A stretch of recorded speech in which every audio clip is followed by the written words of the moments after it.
그러므로 형제들아 우리가 빚진 자로 돼 육신에게 져서 육신대로 살 것이 아니니라.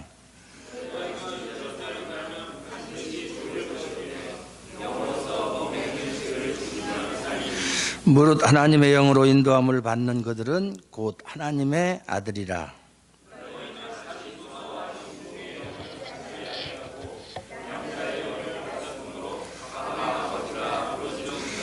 성령이 친히 우리 영으로 더불어 우리가 하나님의 자녀인 것을 증거하시나니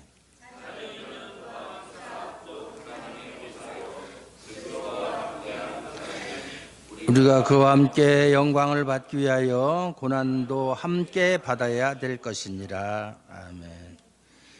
로마서 8장은 로마서 중에서도 가장 귀한 장이라고 말씀을 드렸죠. 로마서 8장은 정말 복음 중에 복음. 로마서 전체가 그렇지만은 그 중에서도 8장이 영광의 장이다. 뭐 이렇게들 많이들 이야기하고 있습니다. 그래서 조금씩 끊어서 한꺼번에 다 하기가 아까워서 끊어서 설교를 하려고 합니다. 지난 시간에는 제일 중요한 말이 그러므로 이제 그리스도 예수 안에 있는 자에게는 결코 정죄함이 없다. 이 말보다 우리에게 더 큰 위로와 소망을 주는 말씀이 어디 있어요? 그리스도 안에 있기만 하면 결코, 물론 누구든지 그런 뜻이에요. 결코 그리스도 안에 있는 자는 누구든지 물론대소하고 결코 정죄함이 없다. 정죄함이 없을지도 모른다. 이런 막연한 소리가 아니고 결코 정죄함이 없다. 그걸로 끝난 거죠. 그리스도 안에 있는 자, 예수 그리스도 안에 있는 자. 어떤 사람이 예수 그리스도 안에 있는 사람이라고 그랬죠? 성령의 인도하심을 따라 사는 자. 성령이 그 안에 내주하는 자, 성령의 내주, 성령의 보증, 성령의 인침, 성령의 인도, 성령, 아직까지 우리나라 교회에서 성령론에 대한 것이 정립이 안 됐어요. 성령, 제가 옛날에 학교 다닐 때 2년 동안 성령론에 대한 책만 읽었어요. 저는 한번 이거 한번 연구해보자 그러면 뽑힐 때까지 한번 해보는데 결국은 뿌리를 못 뽑았어요. 왜냐하면 사람마다 말하는 것이 다르고 이런 부분은 좀 비슷하다가 조금 더 들어가면 또 갈라지고 갈라졌다가 어느 부분에 가서는 조금 또 만났다가 다시 갈라지고 이렇게 해서 사람마다 성령론에 대한 생각들이 달라서 아주 제일 기본적인 성령의 임하심이 일회성이냐 아니면 지속성이냐 이런 것부터가 생각들이 다르고 성령 충만과 성령 세례는 같은 것이냐 다른 것이냐 여기서부터 또 갈라지고 성령 세례와 성령 의로의 세례는 또 같은 것이냐 다른 것이냐 아주 복잡합니다. 성령론 아직 정리가 안 됐어요. 성령론이란 이런 것이다라고 이렇게 딱 결정된 게 없어요. 다 각자 한마디씩 하지만 그걸 종합해 보면 어떤 부분은 이 사람 말이 맞고 어떤 부분은 저 사람 말이 맞고 헷갈려요. 너무 어렵다. 그래서 지금은 성령론 논쟁의 시대다 그렇게 이야기를 합니다. 성령에 대해서 너무나 많은 말이 있어요. 성령론. 우리가 하나씩 설교를 통해서 또는 성경 공부를 통해서 하나씩 배워나가야 돼요. 왜 우리에게 정죄함이 없습니까? 그리스도 예수 안에 있는 생명의 성령의 법, 결국 간단하게 얘기해서 성령께서 죄와 사망에서 우리를 해방시켰기 때문이다. 그래서 우리의 구원은 전적으로 성령님의 사역이다. 그래서 구원론을 가리켜서 성령론이다 이렇게 이야기를 해요. 이 조직신학이 전부 다 7개의 저기로 되어 있는데 파트로 되어 있는데 서론부터 시작해서 신론이니 기독론, 그 다음에 인간론, 교회론, 구원론, 종말론 이렇게 해서 7가지가 있는데 구원론을 성령론이라고 이렇게 이야기를 해요. 왜? 구원의 주체가 성령님이 되시기 때문에. 예를 들어서 우리를 거듭나게 하시는 것도 우리를 부르시는 것부터 시작해서 소명, 우리를 부르시는 것도 성령님의 사역이고 우리를 거듭나게 하는 것도 성령님의 사역이고, 우리가 예수 그리스도를 닮아가는 성화도 성령님의 사역이고, 다만 거기에서 우리를 의롭다 하시는 것은 성부 하나님의 사역이다, 이렇게 이야기를 해요. 의롭다 하시는. 그러나 그것도 모든 사역이 뭐 성부 하나님이나 성령 하나님의 단독적인 사역이라기보다는 삼위일체 하나님의 공동 사역이에요. 그래서 따로따로 떼서 분리하는 것은 안 되지만, 그러나 그 중에서 이제 누가 주체가 되어서 그 일을 하시느냐 할 때 이제 성령님께서 주체가 되어서 구원 사역을 이루어 가신다, 이렇게 이야기를 합니다. 우리가 양자가 되는 것도, 우리에게 믿음을 주시는 것도, 우리가 회개하는 것도 다 이것이 성령님이 하시는 일이다. 우리를 견인하시는 것도, 우리를 영화에 이르게 하는 것도 성령님의 사역이다. 그래서 구원론을 성령론이다, 이렇게 이야기를 합니다. 그러니까 성령을 빼놓고 구원을 이야기할 수 없어요. 구원 입구로 성령이다. 성령. 성령 그러면은 성령을 받는다, 성령이 내 안에 계신다 그러면 사람들은 그것을 좀 이상하게 생각해서 뭔가 성령님이 내 안에 계시면 신비적인 능력을 발휘하고, 뭔가 남다른 어떤 능력이 있어서 이상한 행동을 하고, 뭐 방언을 한다거나 뭔가를 하고, 뭐 예언을 한다거나 무슨 뭐 신유의 은사를 받는다든가 뭐 이런 것이 있어야 성령을 받는 것이고, 그런 증거가 없으면 성령을 받는 것이 아닌 것처럼 생각하는 경향이 오순절 계통의 오순절 신학, 다시 말해서 순복음 신학에서 비롯된 거예요. 그것은 잘못된 것이다. 결코 그런 것이 성령 받았다는 증거는 될 수 없다. 성령을 받은 사람도 조용하게 예수님께서 말씀하신 것처럼 바람이 임의로 불되 그 바람이 어디서부터 와서 어디로 가는지 알지 못하는 것처럼 성령으로 난 사람은 다 이러하다. 성령 받았다는 건 내적인 변화를 말하는 것이지 외적으로 드러나는 어떤 것을 말하는 것이 아니다, 그런 거예요. 근데 오늘을 앞에서 이제 육신의 생각은 사망이요 영의 생각은 생명과 평안이니라, 그리스도 예수 안에 있는 자는 결코 정죄함이 없기 때문에 육신대로 살 수 없다, 살아서는 안 된다, 그런 이야기를 합니다. 하고 나서 오늘 그러므로 형제들아 1절에서 11절까지의 이제 이야기를 하고 나서 또 새로운 어떤 사상을 도출해내기 위해서 그러므로 형제들아, 아델포이, 우리가 빚진 자라고 그랬어요. 사도 바울은 우리가 빚진 자, 누구에게 빚을 졌느냐? 누구에게 빚을 졌느냐? 여기 보면은 육신에게 져서 육신대로 살 것이 아니니라. 마치 육신에게 빚진 것처럼 말하지만은 우리는 육신에게 빚진 건 아무것도 없어요. 육신에게는 빚진 게 없어요. 우리가 빚진 것은 성삼위 하나님께 빚을 진 것이지 육신에게 빚을 진 건 없다. 오히려 육신에게는 빚을 진 것이 아니라 우리가 육신을 위해서 지금까지 살았어요. 육신이 배고프면 먹을 걸 주었고, 육신이 춥다고 그러면 입을 것을 주었고, 목마르다면 마실 것을 주었고, 육신이 아프다고 그러면 약을 주거나 주사를 놓거나 심지어는 수술을 하거나, 이렇게 육신이 해달라는 대로 다 해줬어요. 그러니까 빚진 게 없어요. 우리를 택하시고 우리를 구원하신 성삼위 하나님께 빚진 자다. 그런데 하나님은 분명히 하나님 편에서 볼 때 우리는 채무자예요. 하나님은 채권자고. 그럼에도 불구하고 우리가 하나님의 뜻으로 살아갈 때, 저 녀석들이 나한테 빚진 것이 많으니까 빚을 갚는 심정으로 저렇게 사는구나, 이렇게 생각하지 않고 오히려 빚을 은혜로 여긴다, 그렇게 여겨주신다, 그렇게 성경은 말씀하고 있어요.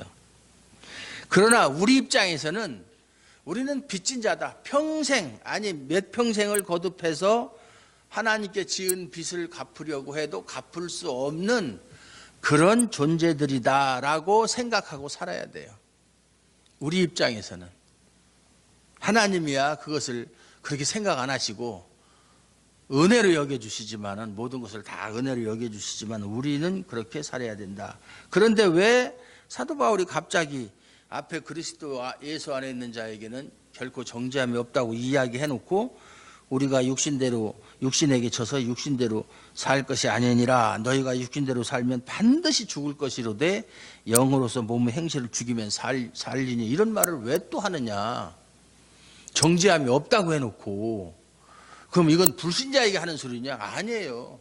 제가 늘 얘기하지만 성경은 불신자하고는 전혀 상관없는 얘기예요. 또 신자 중에서도 거듭난 사람한테 하시는 말씀이에요. 성경의 말씀은. 거듭나지 않은 사람도 성경 말씀이 전혀 해당이 없어요. 아버지가 자녀에게 하는 말씀이에요. 아버지가 자녀에게 하는 말씀이 남의 자식 앉혀놓고 이야기를 해요? 자기 자식한테 하는 말씀이에요. 여기도 보면 우리가 영을 받으면 아바, 아버지라 부른다고 그랬어요. 하나님을. 구약시대 때는 이스라엘 백성과 하나님의 관계는 물론 아버지와 아들의 관계가 전혀 없는 건 아니지만 그거보다는 하나님과 백성, 주인과 종, 뭐 이런 관계로 이야기를 했지 아버지와 아들의 관계로 이야기한 것은 신약에 와서 예수님께서 구원 사역을 이루신 이후에나 그것이 노골적으로 표면적으로 이렇게 도출된 사상이에요. 아바, 아버지. 아바라는 말은 아람어예요. 아빠. 우리가 말하는 아빠. 어린아이가 아버지를 부르는 소리죠. 초창기에는 그런 식으로 쓰다가 나중에는 어른들도 친밀하게 부를 때, 호칭할 때 쓰는 용어로 바뀌어버렸어요. 그러니까 뭐 어린아이만 사용하는 이름이 아니라 어른도 부를 수 있는 아람어, 아빠. 아람어로 아빠는 아빠고 엄마는 임마예요. 아빠, 임마, 아빠, 엄마 비슷하죠. 그래서 언어학자들이 말하는 거에 하면 세계 문화가 다르고 종족이 다른 어떤 민족끼리도 이제 한국과 아프리카에 사는 어떤 그런 미개한 종족 사이에도 언어를 조사해보면 50개 정도는 공통어가 있다. 그렇게 이야기를 해요. 그것으로 봐서 무엇을 알 수 있느냐? 인간의 언어는 원래 하나였었다 하는 것을 증명한다. 바벨탑 사건 이전에는 인간의 언어가 하나였었다고 그러잖아요. 그러면 얼마나 좋겠어요. 지금도 하나라면. 하나 가지고 다 영어 공부 필요 없어. 뭐 중국어 공부 필요 없어. 하나만 알고 있으면 다 되는 거예요. 그것이 제일 필요한 게 뭐냐? 어떤 사람이 선교사예요. 어디 가서 우리나라 말로 세계 모든 사람들이 한국어를 다 알고 있다면, 한국어를 다 사용한다면 얼마나 선교하기 좋겠어요. 아무 데 가도 언어의 장벽이 없으니까 하고 싶은 얘기 다 할 수 있고 전하고 싶은 얘기 다 전하고 복음을 잘 자세하게 설명할 수 있고. 이게 안 되니까 힘든 거예요. 아무리 그 나라 말을 배워서 유창하게 해도 이 복음을 설명하는 것은 문화가 다르고 환경이 다르기 때문에 설명이 안 되는 말들이 너무 많은 거예요. 우리는 구원을 받는다. 하나님께서 우리를 구원하신다. 근데 중국어 성경에는 구원이란 단어가 없어요. 구원이란 단어가 없어요. 우리는 구원이라는 말을 아주 쉽게 하는데 그 사람들은 더지요. 그러니까 구원을 얻는다. 그런 말은 있는데 구원이라는 단어는 없어요. 구원이라는 말은. 어쨌든 말이라는 게 그렇게 중요하다. 아빠, 아버지. 아버지는 여기서 말하는 아버지는 헬라어예요. 그러니까 아빠, 아람어, 호파테르, 아버지. 그렇게 부른다. 아버지를 하나님을 아버지라고 부른다. 참, 이거 뭐 생각만 해도 대통령을 아버지라고 부를 수만 있어도 참 뭐라고 말할 수 없는 그런 권세를 누리는데 옛날에 그 지만이, 박지만이 박정희 대통령 아들 학교 다닐 때 얼마나 말썽을 많이 부리고 허기야 뭐 그럴 수밖에 없죠. 환경이 그러니까. 그러다 나중에 또 엄마까지 잃게 되니까 더 그랬죠. 그냥 뭐 대통령 아들이니까 누가 뭐 건드리는 사람이 있어요. 어디 가서 무슨 짓을 해도 다 그냥 뭐 술집에 가서 예를 들어서 행패를 부려도 요즘 같으면 난리 나지. 인터넷에서 어쩌고 저쩌고 하고 뭐 대통령 아들이 옛날에는 뭐 거의 뭐 독재나 마찬가지니까 뭐 그런 일이 있을 수도 없고 밝혀지지도 않고 그거 입에 올렸다면 걔가 이제 당한 거지. 그런 시대에 있었어요. 그 당시에는. 하나님의 아들이다. 그런데 왜 사도 바울이 육신대로 살면은 반드시 죽는다고 그랬어요. 반드시 죽는다. 이 말은 창세기에 보면 하나님께서 아담에게 선악을 알게 하는 나무의 실과를 먹지 말라. 먹는 날엔 너희가 정령 죽으리라. 정령 죽으리라. 반드시 죽으리라. 그 말씀과 똑같은 맥락이에요. 영으로서 몸의 행실을 죽이면 산다. 육신대로 살면 죽고 영으로서 성령으로서 몸의 행실을 죽이면 육신의 생각과 육신의 행위를 제어하면 그걸 억누르고 육신대로 사는 것이 아니라 영의 생각을 따라서 인도함을 따라서 살 때만이 우리에게 생명의 보장이 된다. 그 말씀이거든요. 근데 이 말씀을 하는 이유가 예수 그리스도 안에 있다고 하는 사람들도 이렇게 사는 사람들이 많다는 거예요. 그래서 하는 거예요. 만약에 예수 그리스도 안에 있는 사람들은 결코 육신을 따라 사는 사람이 한 사람도 없다면 이런 말 할 필요가 없죠. 이런 사람이 있다는 얘기예요. 그러면 우리가 모순이잖아요. 그리스도 안에 있는 자는 결코 정죄함이 없다고 그랬는데 그런 사람들 중에 육신대로 사는 사람이 있다? 그럼 육신대로 살면 반드시 죽는다? 그럼 정죄함이 없는데도 죽어? 그건 말이 안 되잖아요. 모순이잖아요. 그건 그 얘기가 아니에요. 성경을 잘 살펴봐야 돼요. 예수 그리스도 안에 있다라고 하면서 그가 육신대로 살면 그는 예수 그리스도 안에 있는 사람이 아니에요. 그러니까 예수 그리스도 안에 있으면 결코 육신대로 살 수가 없어요. 우리가 성경을 읽으면서 오후 시간에는 우리가 이제 산상수훈을 강의하는데 오늘은 긍휼히 여기는 자는 복이 있나니 그가 위로를 받을 것이며 이제 그 본문 가지고 이야기를 하는데 산상팔복이라는 것이 8가지 복이잖아요. 그러면은 심령이 가난한 자는 천국을 소유하고 또 애통하는 자는 또 복이 있다. 그가 하나님의 아들이라 일컬음을 받는다. 뭐 이런 8가지 복이 있는데 만약에 예수 믿는 사람들이 8가지 복을 추구한다면 세상 사람보다 더 욕심이 많은 사람이에요. 세상 사람들이 추구하는 건 몇 복이에요? 세상 사람들이 추구하는 복이 몇 가지예요? 5가지예요. 5가지 5복. 그래서 5복순이라고 그러잖아. 7복순이라고 안 하고 5가지야. 근데 예수 믿는 사람이 8가지를 추구한다면 3가지를 플러스로 더 추구하는 거니까 욕심쟁이지. 그래서 이제 여러분들이 옛날에 그런 얘기 들었는지 모르지만 설교 제목이 복 받는 비결, 은혜 받는 비결. 복 받는 비결은 없어요. 분명히 말씀드리지만 복 받는 비결을 가르쳐. 무슨 복 받는 비결이 어디 있어? 은혜 받는 비결이 어디 있어? 복이라는 것은 하나님이 주셔야 받는 거지 인간이 뭘 해서 복을 받아낼 수는 없어요. 은혜도 마찬가지고. 만약에 우리가 무엇을 해서 복을 받고 은혜를 받으면 그걸 알미니안주의라고 그러는 거예요. 개혁교회에서도 그런 식으로 얘기한다니까. 우리는 개혁교회다라고 하면서 설교하는 내용을 들어보면 알미니안주의야. 너희가 뭘 해야, 뭐 헌금을 잘해야 복을 받고 봉사를 해야 복을 받고 뭘 해야 복을 받고 이런 식으로 가르치면 그게 알미니안주의고 인본주의예요. 예? 개혁교회 교회에서 그런 소리 한다니까. 개혁교회가 뭔지도 모르는 거예요. 개혁교회 목사라고 하면서 기독교 강의 한 번도 안 읽어보고, 칼빈이 쓴 기독교 강의 한 번도 안 읽어보고, 칼빈의 설교나 주석 한 번 안 읽어보고 개혁교회 목사라고 그래. 말도 안 되는 소리죠. 그런 건 없어요. 하나님이 그러면은 너희가 무엇을 해라.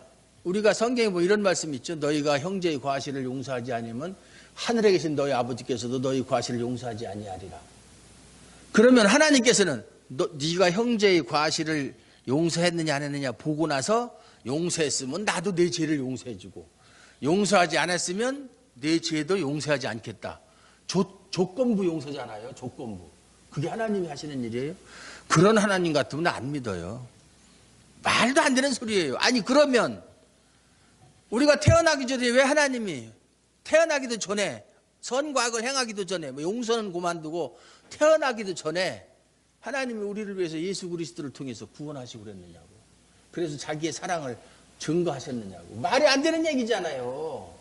그런 조건부는 없는 거예요. 뭐냐면 너희가 하나님께 용서함을 받았다는 것을 믿는 사람이라면 당연히 너도 네 형제의 과실을 용서할 수밖에 없다는 그런 존재라는 걸 얘기하는 것이지 이거 하면 이거 해주겠다 그런 하나님은 아니에요. 근데 그런 문자적으로 해석하면 그런 것이죠. 긍휼을 베풀어라, 용서해라. 그러면 나도 너를 그렇게 해주겠다. 그건 기독교 아닌 다른 곳에서도 얼마든지 할 수 있는 얘기. 그건 도덕적인 얘기죠. 윤리적인 얘기죠. 그렇잖아요? 그것이 사랑이신 하나님께서 우리가 하나님과 원수 되었을 때에 하나님께서 자기 아들을 죄 있는 육신의 모양으로 보내서 우리 죄를 대신해서 죽게 하신 하나님이 너 이거 했어 안 했어? 안 했으면 안 해주고 했으면 해주고 그런 옹졸한 하나님이냐 그 말이에요. 그렇게 얘기하면 그거야말로 이거는 말인지 동네인지 안 되는 소리예요. 마찬가지로 오늘도 육신대로 살면 죽는다. 그럼 이 사람은 그리스도 안에 있는 자냐? 물론 그리스도 안에 있는 자, 거듭난 자, 성령이 그 안에 내주하는 자도 어떤 때는 육신대로 살 때가 있어요. 있어요. 그러니까 사도 바울이 오호라 나는 곤고한 사람이로다. 누가 나를 이 사망의 몸에서 건져내랴. 자기 힘으로 안 되니까 누가라고 하는 거예요. 자기 힘으로 안 되니까. 내 힘으로는 아무리 발버둥 쳐도 벗어날 수 없다. 그러니까 누군가가 나를 도와줘야만 이 사망의 몸에서 내가 해방될 수 있다. 그 얘기잖아요. 예? 그거 깨닫는 게 은혜라고 그랬잖아요. 내 힘으로 안 된다. 나에게는 하나님이 용납하실 만한 선이 요만큼도 존재하지 않는다. 내 힘으로는 하나님을 기뻐할 것이 없다. 그러니까 뭐냐면 영으로서 몸의 행실을 죽이면 살리니 성령 따라 살으라는 얘기예요. 만약에 어떤 사람이 그리스도 안에 있다고 이야기하면서 육신대로 계속 일시적으로는 그럴 수 있다지만 계속적으로 그렇게 산다면 그는 성령과는 상관이 없는 사람이다 그 말이에요. 그런 사람은 많아요. 칼빈이 그런 말을 했어요. 우리가 믿음이 충만할 때만 믿음이 충만하면 하나님께 기도하고 싶어진다. 기도를 자기가 하는 게 아니라 기도하고 싶어진다. 그럴 때 하는 기도가 진실한 기도고 하나님이 응답하시는 기도다. 이런 기도를 할 수 없다면 그 사람은 그 사람의 믿음은 헛것이다 그랬어요. 맞는 말이죠. 기독교 신앙은요 자기 인위적인 게 하나도 없어요. 인공 감미료가 들어가지 않은 순수한 거예요. 인간의 노력, 의지 뭐 이런 거 가지고 하나님의 뜻을 손톱만큼이라도 이룰 수 있다? 천만의 말씀이에요. 안 되는 거예요. 그걸 철저하게 믿고 의지하는 것이 개혁주의예요. 내 힘으로는 할 수 없다. 인간의 힘은 아무리 날고 뛰어봤자 벼룩이다. 안 된다. 오직 하나님만이, 오직 성령님만이 하실 수가 있다. 우리는 성령의 인도를 따라서 살아갈 때 하나님의 뜻을 이룰 수가 있는 것이다. 사실 성화도 마찬가지고 모든 것이 다 마찬가지. 성령님께서 도와주지 않으면 아무것도 못해요. 우리는. 그러면서 무릇 하나님의 누구든지라는 뜻이죠. 무릇 하나님의 영으로 성령으로 인도함을 받는 그들이 바로 하나님의 아들이다 그랬어요. 하나님의 아들이 누구냐? 우리가 무슨 뭐 호적에 하나님의 아들이라고 올려져 있는 것도 아니고 성령으로 인도함을 받는 그들이 받는 걸 수동태죠. 성령으로 인도함을 받는 그들이 곧 바로 이런 뜻이죠. 바로 하나님의 아들이라 하나님의 자녀라 이런 말이죠. 하나님의 딸은 없나요? 아들 속에 아들이라는 말이 자녀라는 말이에요. 자녀, 아들, 딸 다 포함해서. 너희는 다시 무서워하는 종의 영을 받지 아니하였고 양자의 영을 받았으므로 아바 아버지라 부르짖느니라. 1세기 로마 사회에서의 양자의 개념은 친아들과 똑같은 권리를 가지고 있어요. 아버지의 재산, 아버지의 이름, 아버지의 명예 그런 걸 다 그대로 물려받는 것이 양자예요. 친아들과 똑같아요. 양자라고 해서 우리나라도 양자법이 있어요. 그래서 자녀가 아들이 없는 사람이 대를 잇기 위해서 뭐 자기 조카라든가 아니면 친구의 아들이라든가 아는 사람 또는 모르는 사람이라도 아들을 데려다가 호적에다 올리고 하면은 똑같죠. 호적에 올리면 그때부터는 그는 아들의 권세를 행하는 거예요. 아바 아버지라 부르짖느니라. 양자지만 친아들은 예수님 한 분밖에 없죠. 그러나 그 예수님과 똑같은 지위를, 물론 원리상 그렇다는 얘기예요. 예수님과 우리는 그건 영원히 같을 수는 없어요. 예수님은 하나님이시고 우리는 사람이기 때문에, 예수님은 조물쭉 우리는 피조물이기 때문에 그런 벽은 극복할 수 없는 벽이에요. 그러나 원리적으로 그렇다는 얘기죠. 성령이 친이라는 것은 스스로, 직접 이런 얘기잖아요. 친히 우리 영으로 더불어 성령님만 네가 하나님의 아들이다 이렇게 증거하는 것이 아니라 우리 영으로 더불어 같이 이런 얘기잖아요. 우리 영과 함께 우리가 하나님의 자녀인 것을 증거한다. 우리가 하나님의 자녀인 것을 증거하는 것이 성령님도 증거하지만 우리 자신도 우리가 하나님의 자녀인 것을 알 수 있다 그 말이에요. 알 수 있도록 인도하신다는 얘기예요. 성령님도 친히 우리가 하나님의 자녀인 것을 증거하시지만은 우리 영도 우리가 하나님의 자녀인 것을 증거한다. 그리고 자녀라면 또한 또 후사와 여기 보면은 자녀와 후사라는 말이 나오는데, 자녀라는 것은 가족관계를 설명하는 말이고, 가족관계, 아버지와 자녀. 후사라는 것은 상속관계를 설명하는 말이에요. 상속. 자녀라고 해서 다 상속자는 아니에요. 무슨 얘기냐면 이제 그 당시 로마법을 기준으로 해서 생각을 해야 돼요. 요즘 우리나라 법은 자녀가 5명이면 아버지의 자산을 다 똑같이 나눠가져요. 그 당시 로마 시대는 그런 게 없었어요. 그걸 염두에 두고 얘기해야 되는 거예요. 왜 자녀인데 어느 자녀는 상속을 받고 어느 자녀는 상속을 못 받느냐. 그 당시 법이 그랬다는 얘기예요. 이거는 1세기 로마 사회의 법 환경 속에서 지은 성경이기 때문에 쓴 성경, 그 당시 문화로 이해를 해야 돼요. 자녀이면 또한 후사, 곧 하나님의 후사다. 하나님의 후사라는 얘기는 하나님의 대를 이을 자라는 그런 뜻이에요. 후사라는 것은 상속의 개념이라고 그랬죠. 대를 이을 자. 재산도 물려받지만 명예나 권세나 지위나 모든 것을 물려받는다. 하나님의 대를 이을 자. 그 가정의 대를 이을 자. 그게 후사예요. 후사. 그러니까 우리가 하나님의 자녀가 얼마나 큰 지위에 있는, 얼마나 큰 위치에 있는, 얼마나 복된 사람인가 하는 것을 다시 한번 설명하는 거예요. 그 당시에 가족법을 예로 들어서 설명을 하는 거예요. 이것을 우리가 그냥 그렇구나, 하나님을 믿는 사람은 하나님의 자녀고 후사라고 하니까 그런가 보다 이렇게 막연하게 그렇게 알 것이 아니라, 이것이 우리 삶 속에서 그 능력을 발휘할 수 있도록 우리가 이것을 확실히 믿고, 내가 하나님의 자녀고 하나님의 대를 이을 자고 하나님의 기업을 물려받을 자고, 같은 말이지만 이러한 사람이라고 하는 자기 정체성의 확립이 필요하다. 기독교인들이 다른 종교인과 똑같이 그냥 나는 하나님을 믿는 사람이다, 하나님을 아버지라고 부르긴 하지만 자기가 정말 하나님의 자녀인 것을 정확하게 이해하고 그것을 믿는 사람들이 많지 않다 이 말이에요. 말로는 아버지라고 하는데 기도할 때마다 하나님 아버지 하면서 정말 하나님을 나의 아버지로 인정하는가? 하나님이 나의 아버지면 나는 분명코 하나님의 자녀라는 것을 전제하고 하는 얘기거든요. 그렇잖아요? 그럼 내가 지금 하나님의 자녀로서의 삶을 살고 있는가? 그러한 가치관을 가지고 그러한 목표를 가지고 살아가고 있는가를 생각해 봐야 될 거 아니에요. 우리가 소요리 문답을 공부할 때 하나님의 이름을 망령되 일컫는 죄, 3번째 계명. 하나님을 너무 쉽게 부르는 거예요. 그냥 기도할 때 하나님 아버지 이렇게 부르면서 우리가 하나님이라고 우리 입에서 그 말이 나올 때 정말 하나님에 대한 충분한 그런 지식과 인식과 믿음을 가지고 하나님이라고 부르는가?